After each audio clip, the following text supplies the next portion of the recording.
A cada ano, no mundo, são fabricadas mais de 2 bilhões de lâmpadas, mas poucos imaginam que dentro de uma pera comum há uma temperatura de mais de 3.000 graus, vácuo, gás inerte e uma espiral mais fina que um fio de cabelo.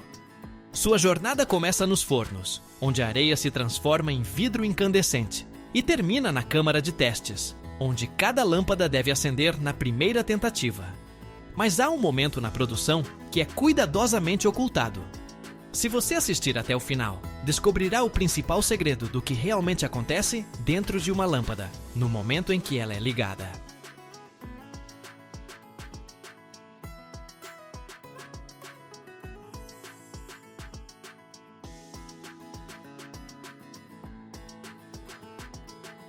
A luz não nasce do nada.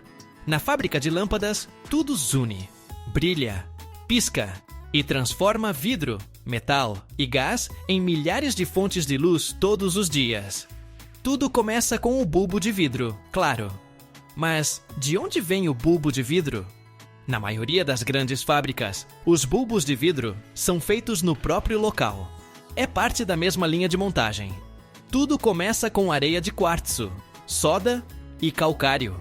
Eles são misturados, derretidos em fornos a uma temperatura superior a 1.500 graus Celsius. E então, máquinas especiais sopram o vidro derretido nas conhecidas peras.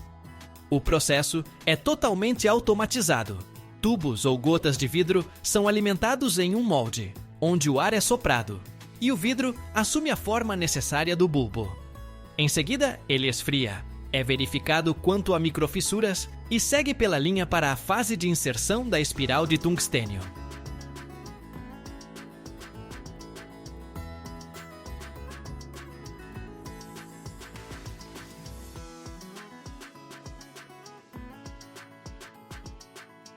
Se a fábrica for pequena ou trabalhar com terceirização, os bulbos são comprados de vidrarias especializadas, que fornecem peças padronizadas em grandes lotes.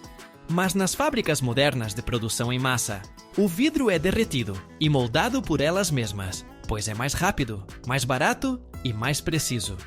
Primeiro, os tubos são aquecidos em seções de forno com queimadores abertos.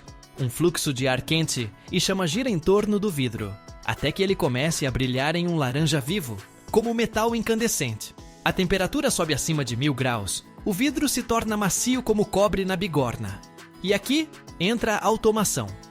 Garras rotativas pegam o tubo, cortam o comprimento necessário e uma máquina de sopro, como às vezes é chamada nas fábricas, sopra ar no vidro. A gota de vidro macia e aquecida começa a se expandir dentro do molde de metal, até adquirir a familiar forma de pera da lâmpada.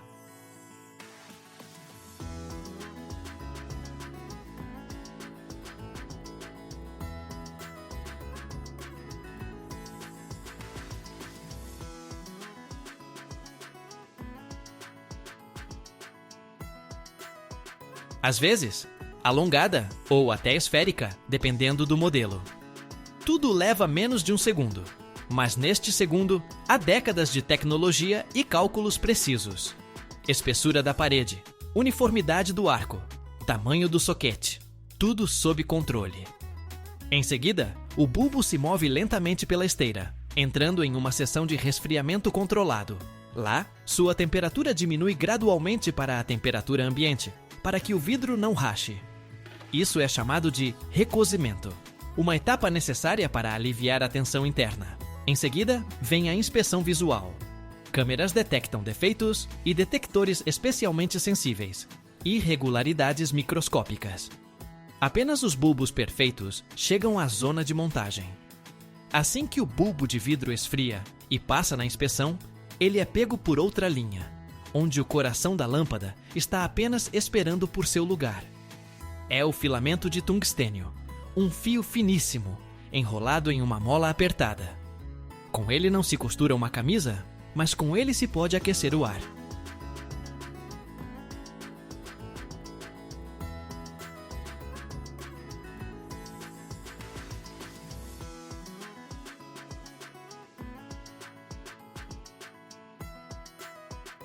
O tungstênio é pesado, refratário, com um ponto de fusão de mais de 3.400 graus. É por isso que ele está aqui. Ele é o único que pode suportar um calor de mais de 2.500 graus no coração da lâmpada e não derreter. A mola é formada a partir de um fio de tungstênio micrométrico em bobinas especiais. Dezenas de metros de fio são enrolados automaticamente. Em seguida, os filamentos de tungstênio são instalados em 2 suportes de níquel, que vão para a base. Esses suportes são soldados aos contatos. São eles que passam a corrente que aquece a espiral. Parece simples, mas aqui tudo é ultra preciso. A distância entre as voltas, o comprimento uniforme do fio, a simetria, pois o menor desalinhamento resultará em luz incorreta, calor desigual e queima. Enquanto a espiral é preparada, o bulbo de vidro é aberto e limpo, com um fluxo especial de nitrogênio seco ou ar pressurizado, pois qualquer partícula de poeira pode se tornar um ponto fraco. A lâmpada é um microsistema fechado, e nele deve haver uma limpeza perfeita.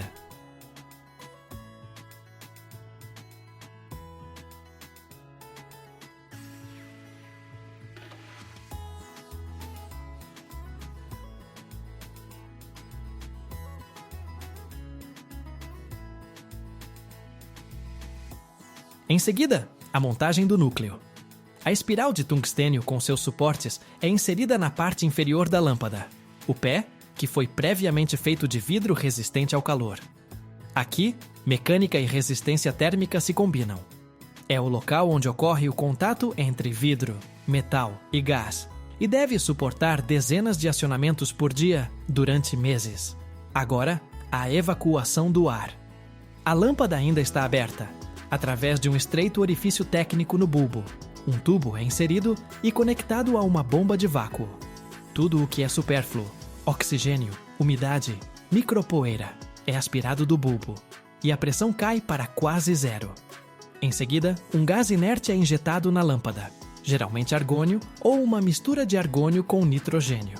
Eles protegem o filamento de tungstênio da oxidação e permitem que ele dure mais. E só depois disso, o bulbo de vidro é hermeticamente selado, aquecendo o pescoço do bulbo até amolecer. Ele se sela e se une à base, onde o soquete já está instalado.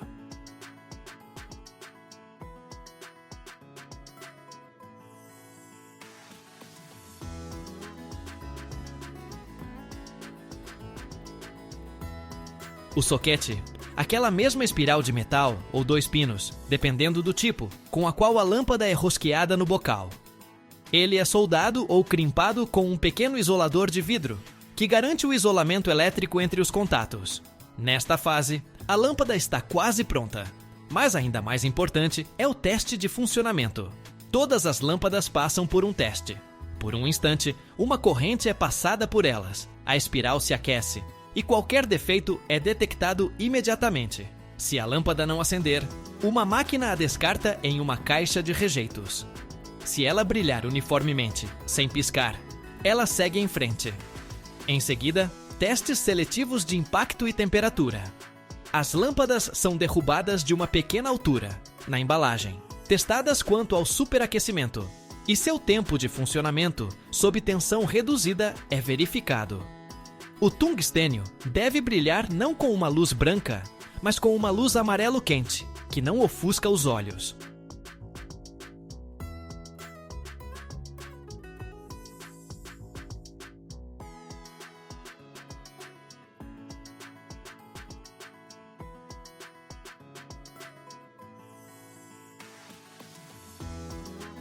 A embalagem também é automática.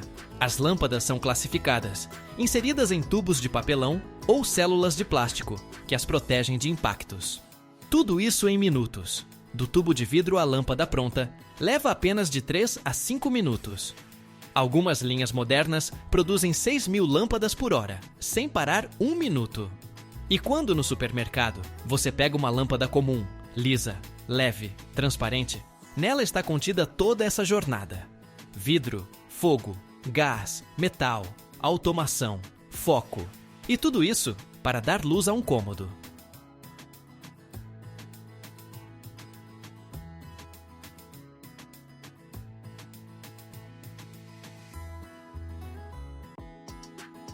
A cada ano, no mundo, são esticados mais de 400 mil quilômetros de cabos de alta tensão, o suficiente para dar 10 voltas ao redor da Terra. Mas como, de um metal derretido quente como um vulcão, nasce um fio que suporta tempestades, gelo e uma tensão de milhares de toneladas? O que está escondido dentro desses veios prateados e como uma única fieira pode arruinar quilômetros de produção? E o mais importante, qual país realmente controla a maior parte do mercado mundial de cabos de alumínio? Escreva nos comentários se cabos como este são produzidos em seu país. E no final do vídeo, mostraremos algo que nem mesmo as fábricas mostram.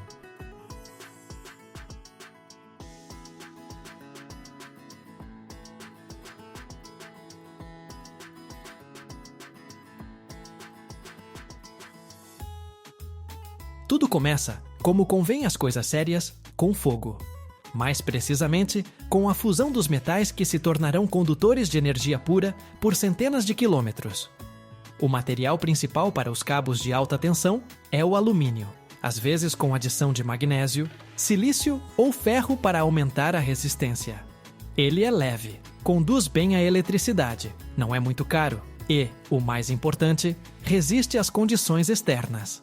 Vento, chuva, gelo, raios ultravioleta. Tudo começa em um forno de indução ou a arco elétrico, onde lingotes de alumínio ou matéria-prima secundária são derretidos a uma temperatura superior a 660 graus Celsius. Mas apenas derreter não é suficiente. O metal precisa ser purificado de impurezas, sua estrutura estabilizada e sua composição uniformizada. Para isso, adicionam-se fundentes que trazem as escórias para a superfície, bem como um gás inerte que remove o hidrogênio e o oxigênio do metal derretido.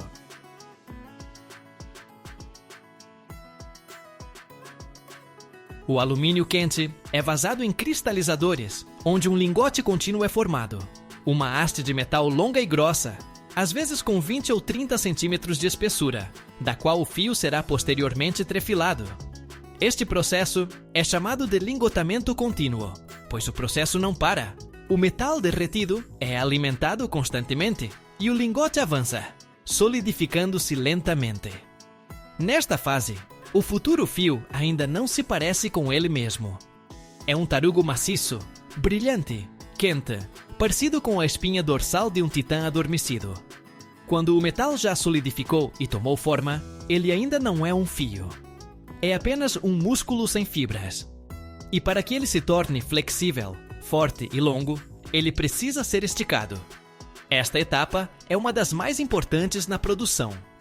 O enorme lingote de alumínio, semelhante a um grosso tronco de metal, começa a ser gradualmente puxado através de um sistema de fieiras, ou seja, orifícios especiais com um diâmetro ultra preciso.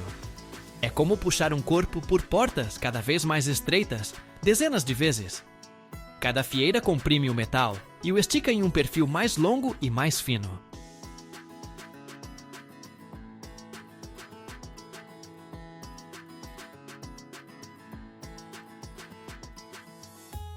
O processo é chamado de trefilação. E embora ocorra em equipamentos de alta tecnologia, é surpreendentemente intuitivo. O alumínio se torna o que deve ser através de pressão e estiramento repetidos.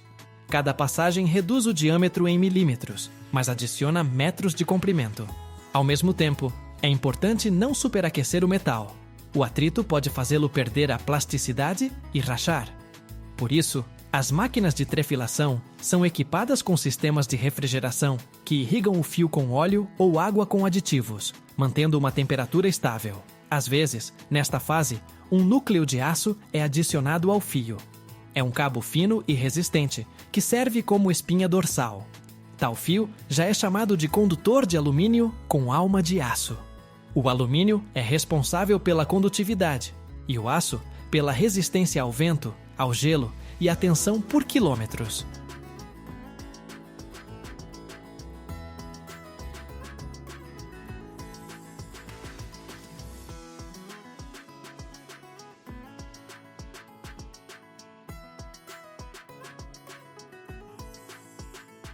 Finalmente, do lingote grosso e silencioso, cresce um fio de luz, brilhante, reto, liso. Ele passa por um controle de diâmetro, é enrolado em bobinas, pesado. E se tudo estiver bem, segue para a torção e formação do cabo. O que acontece a seguir? Longos fios de alumínio são reunidos em feixes, geralmente de 6 a 60, e fios em um único condutor. Eles são trançados em espiral, com cada camada girando na direção oposta à anterior, para que o cabo não se desenrole, não se deforme sob carga e mantenha a flexibilidade. No centro, às vezes há um núcleo de aço, um cabo rígido, em torno do qual, como fibras musculares, os fios de alumínio são enrolados. Ele não conduz eletricidade, mas suporta o peso e garante a estabilidade. Isso é especialmente importante para linhas que atravessam rios, campos, montanhas, quando cada vão se estende por centenas de metros.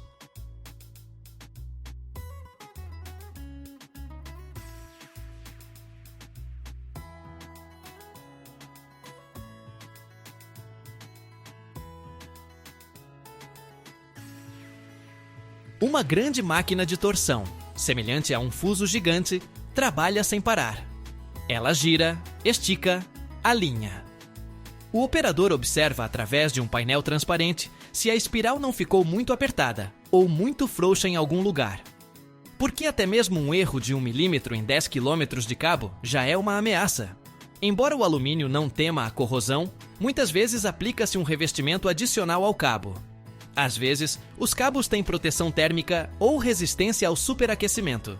São usados em trechos de alta carga, onde a temperatura do condutor pode atingir 150 graus ou mais. Nesses casos, escolhe-se um alumínio resistente ao calor ou núcleos combinados de fibra de carbono. Antes que o cabo saia da linha de produção, ele é submetido a testes que simulam tudo o que acontecerá com ele ao longo dos anos de serviço.